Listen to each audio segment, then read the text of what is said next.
Hi, my name is Sarah, and this is my country presentation on the country of Ecuador in South America.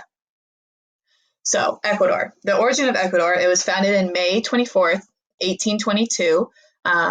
It was founded by many native people in that area, and it had definitely gone through different change with the Spanish Inquisition and many changes.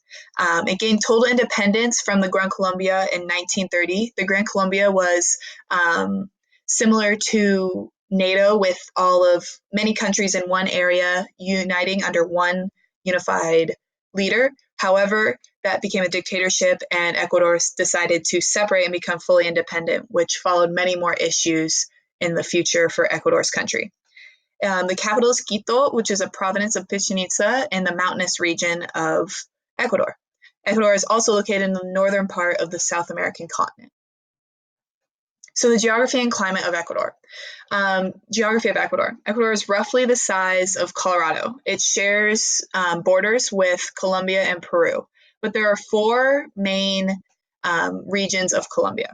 There are the Sierras, which is the mountainous region, the rainforests, the coastal plains, and the islands. So the four different climates that you can experience in Ecuador. However, it does have the Andes Mountains, which is the mountainous region that splits Ecuador into two parts, but is still united under one country. It is also home to the highest active volcano in the world, which is called Cotopaxi. Ecuador lies directly on the equator, so generally 365 days a year, it has 12 hours of daylight, no matter what. It doesn't fluctuate like in the northern hemisphere, how we have sometimes 14 hours of sunlight and 12 hours of sunlight. The average annual temperature of Ecuador is 77 degrees, so if you like the heat and you like the sun, Ecuador's a place to be. The average rainfall is 110 inches a year, which is quite more than we get in North America. So the history of Ecuador. This is a little timeline of the political and cultural changes that Ecuador has endured. So in 1531, after the natives had set up their society, a Spanish-led Inquisition by Francisco Pizarro landed on the coast. He was en route to Peru. However, he saw Ecuador as an opportunity to colonize, and he defeated the Incas and began to colonize Ecuador. In 1809, Ecuador's middle class began to push for independence from colonization of the Spanish, and they had achieved that. However, they had many problems to come.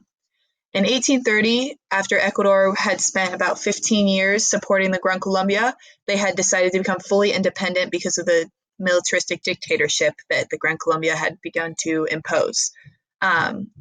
So along with the separation from the Gran Colombia, about 20 years later, Ecuador finally found their niche in the world trade system and began to export bananas to many parts of the world.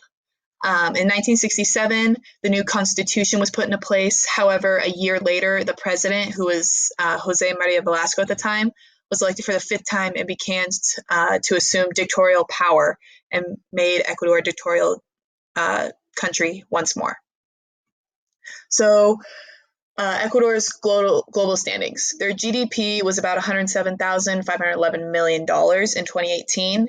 Ecuador is number 64 out of 192 countries ranked in the GDP per capita wealth. GDP of Ecuador has shrunk within a year by 10 times less capita. Education in Ecuador. Primarily, education has four levels: pre-primary, primary, secondary, and higher. Primary education is very public. There are very little private schools in Ecuador. However, the better education is in the private sector of Ecuador, which is very unfortunate for the many natives in Ecuador who can't afford a private school. The literacy rate in Ecuador at the age of 15 is only 8.1%, which is very few people in their community. So, forms of government of Ecuador. The history, Ecuador has gone through very many systems of government. They were a dictatorship, they were colonies, they tried to become a republic but didn't work. So in 1895, there was a new constitution put in after a revolution of the conservatives, and it was to put a republic governmental system. However, it failed, and it was still a militaristic dictatorship. But finally, in 1970, it became a true republic. But one interesting fact of Ecuador's government is that no active military can vote. This is due to the past of militaristic dictatorship taking over time and time again in Ecuador. So, culture and religion. Culture is a very strong part of Ecuador's center. Their political capitals, Quito, is also known as their cultural capital. The main language is Spanish. However, there are 13 native languages that are still mass majoritarily spoken, one being those Quichua. The main religion is Roman Catholic, but there are other branches of Christian faiths. But this one, going back to the culture, Quito, as the cultural capital of the country, imports all these ideas and views of different people, of tapestries, leatherworks, woods, and jewelry, all put into this one urban hub to produce money and spread culture of each group. So the industry of Ecuador, like I said before, bananas, bananas, bananas. Ecuador is the biggest export of bananas in the world. Many of it goes to us in the U.S., which is $7.56 billion of services go to the U.S. But in the past, their major export was cocoa beans before bananas took place in around the 1930s. So similar to the United States, they have similar political government. They have a 3-branch system. They have a 4-year presidential run. However, in Ecuador, you can run for more than 2 terms.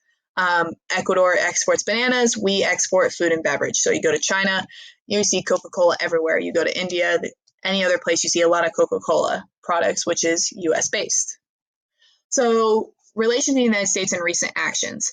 In 2019, marked 60 years since the Galapagos was designated a national park, which we have many national parks in the United States. In January 13th, there was an outbreak of a fire of a rehab, and 17 died in Ecuador, which is very sad, but is due to a new mining project in large-scale areas. The U.S. In 1848 designated diplomatic relations with Ecuador following its withdrawal from the Gran Colombia, which was spoken about earlier, and both share a history and partnership of cooperation, have mutual interests in economic prosperity for each of their own countries. That is my presentation. This is Sarah Plessinger. I hope you all have a great summer, and go Knights.